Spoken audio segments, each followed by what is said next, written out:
सिगाङावनो आं बड'लेण्ड बुब्लिनिसिम गोजोननाय बावहरबाय।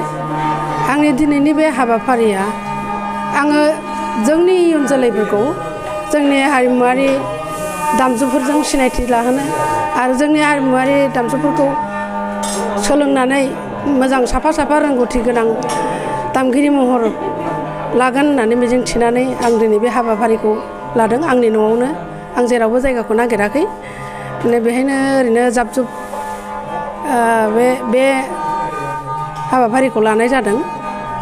आं दिनै बेवहाय जोंनिनो रोंगौथि गोनां आसाम गौरब मानगोनां बारलाम्फा नार्जारि, दुलाराय बर' हारिमु आफादनि नेहाथारि बिजितगिरि बसुमतारी आरो जोंहा गासैबो दामनाय देनायाव आरो रोजाबनायावबो आखा फाखा डक्टर गोमोथाव बसुमतारी बिथांमोनखौ आं हांख्रायनानै लाबोदों।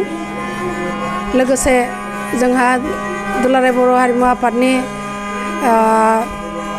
डेन्स इन्सट्राक्टर निला बसुमतारी आरो बिथांनि फिसाय आरो बिजितगिरि बसुमतारीनि मिसेस माइनाव बसुमतारी बिथांमोना आंनो बे हाबाफारिखौ फैनानै जोबोद मोजाङै मोनसे बिबुंथि लाखिनायखाय आं जोबोद गोजोननाय मोनदों।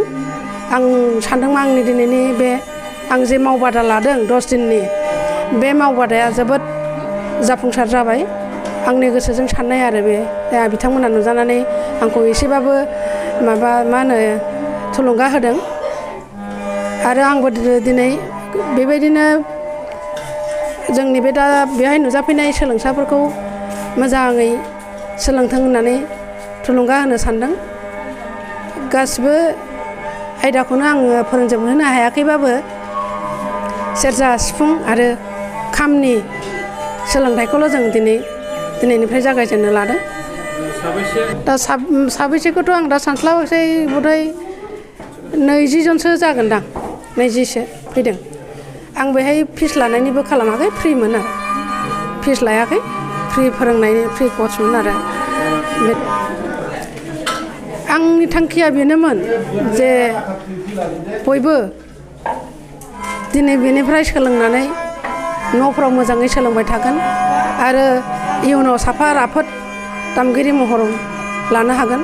मोजाङै रोंगौथि गोनां साफा सुबुं सम्पद जोंनि बर' हारियाव उजिगोन होननानै आं मिजिंथिदों आरो।